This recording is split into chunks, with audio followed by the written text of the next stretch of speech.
సనాతన ధర్మాన్ని రక్షించేవాడు ఈ దేశంలో ఉంటే ఈ దేశాన్ని పాలిస్తే ఇప్పుడు గతంలో అనేక ఇబ్బందులు ఎదుర్కొనే దేశం కూడా కానీ సనాతన ధర్మాన్ని రక్షించేటువంటి ఒక యోధుడు ఈ దేశాన్ని పాలిస్తున్న సందర్భంలో ఇలా కోవిడ్ వచ్చినటువంటి పరిస్థితుల్లో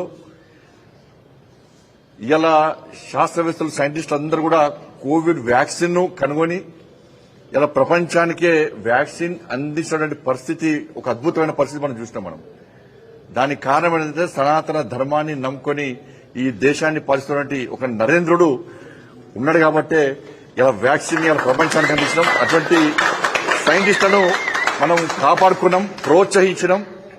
కాబట్టే ఇవాళ చూడు భారత్ బయోటెక్ హైదరాబాద్ లో తెలంగాణలో ఉంది. కానీ ఆ నరేంద్రుడికి ఆ పరమేశ్వరుడు చూపెట్టినట్టు నేరుగా వచ్చి భారత్ బయోటెక్ ను సందర్శించి అక్కడ ఉన్నటువంటి ఆ సైంటిస్టులను ప్రోత్సహించి ఇవాళ ఆ వ్యాక్సిన్ గతంలో భారతదేశ పరిస్థితి ఏది, ఏ దేశంలో వ్యాక్సిన్ కనుకుంటుంటే దాన్ని దిగుమతి చేసుకోవాలని చెప్పేటువంటి ఆలోచించే పరిస్థితి, దిక్కులు చూసే పరిస్థితి.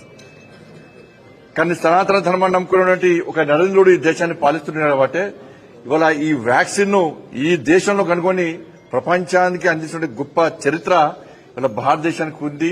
సనాతన ధర్మాన్ని నమ్ముకున్నటువంటి పాలకులకు ఉండాలనే విషయాన్ని మనం ఇలా ఈ మూవీ ద్వారా కూడా మనం ప్రపంచానికి చూపెట్టే ప్రయత్నం చేస్తాం.